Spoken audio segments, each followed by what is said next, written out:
Good afternoon and welcome to Awaken Suddenly Live Quick Talk. Today, 3 p.m. of course, and you are here live in the Awaken the World group. We're going to have a little discussion about friendship and what makes a friend. And of course, happy spring, everyone. It is a beautiful, beautiful spring day here where we live. We had our summer tires put on this morning. Quick trip to Vernon, came back. Kelly and I washed the car together. I'm halfway through waxing it. We've been, airing out the home a little and moving plants around and dusting, and it feels like spring. It's actually just wonderful, and I hope you are enjoying your first day of spring as well. So what are we going to talk about today? Well, we're going to talk about what makes a friend. And, I've had the opportunity to be discussing this with Kelly, sort of. I haven't really said too much. I've kind of let her do the leading on it so far. And it's funny how easily we fall into this trap, okay? And the trap is that it has anything to do with the other person. What makes a friend? Well, you do.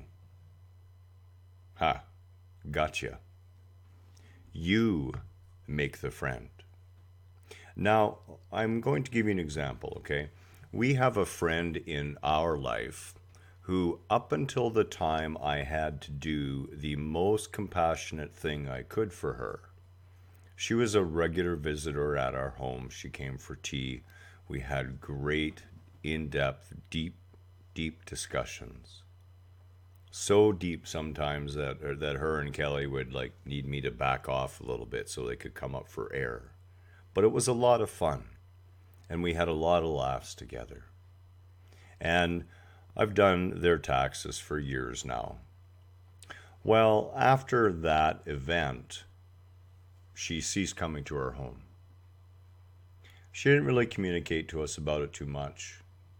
We just noticed that she made a habit of running away a lot of the times when we would come in to see her or to visit the bin where we get our secondhand wonderful clothing from. And we noticed over time that she became more and more distant.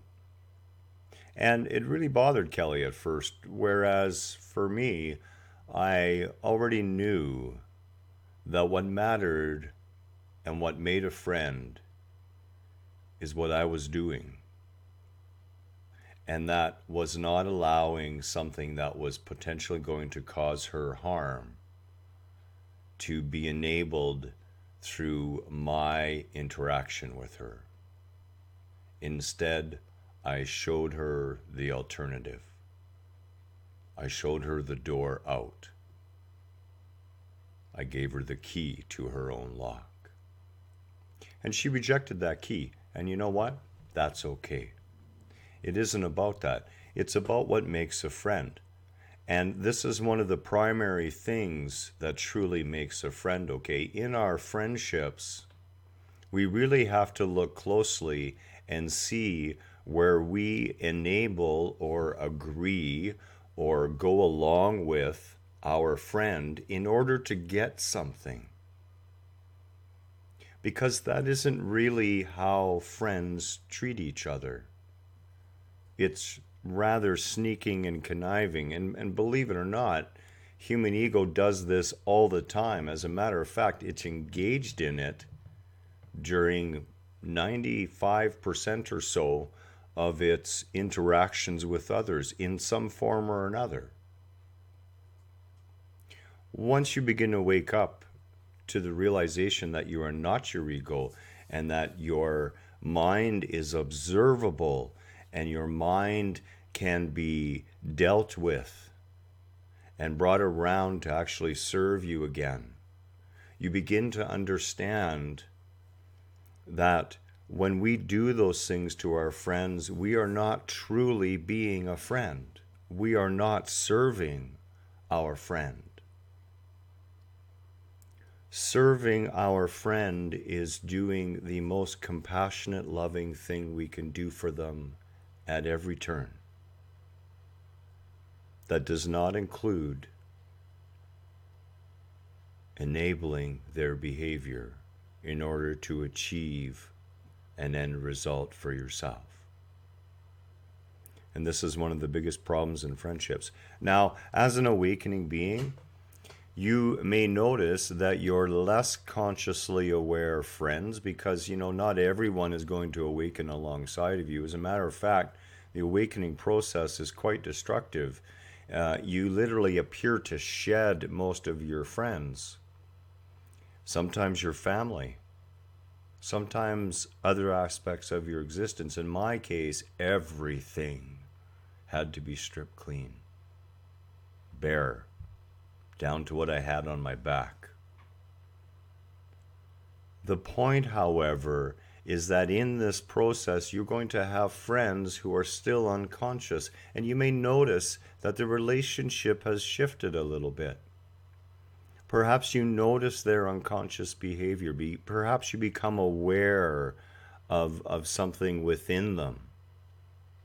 And in our newly raised conscious state, or perhaps in the conscious state we've been in for a while that is still higher than that of our friend, we may unintentionally, because we still have ego within us, we still have that identification, we still have part of that structure still present that we're working on dissolving.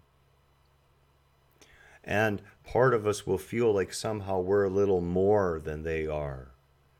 And perhaps our behavior or what we say to them can become slightly condescending in nature. And we must be always on guard for that.